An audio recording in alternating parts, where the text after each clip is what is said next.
রাতের আগে বন্ধুরা তোমরা কেমন আছো? সকাল হতেই আমি চলে আসলাম ঠাকুর ঘরে। আর ঠাকুর ঘরে এসে দেখলাম অনেক কাজ পড়ে রয়েছে। আমি ভাবলাম চলো আগে গোপাল ভাইকে তুলে নিই, তারপরে সব কাজগুলোকে সামলাবো।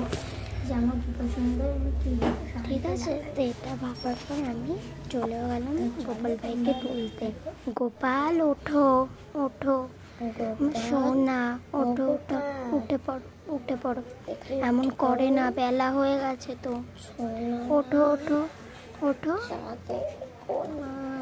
এই তো উঠে পড়ো উঠে পড়ো উঠে পড়ো উঠে পড়ো, ওঠো ওঠো, অনেক দেরি হয়ে গেছে, লেট হয়ে গেছে, ওঠো। তুমি শোনা না, ওঠো, ঠিক আছে? আমার কিন্তু এখন গোপাল সোনাদেরকে ঘুম থেকে তুলে নিয়ে তারপর তোমাদের সঙ্গে দেখা করা হচ্ছে।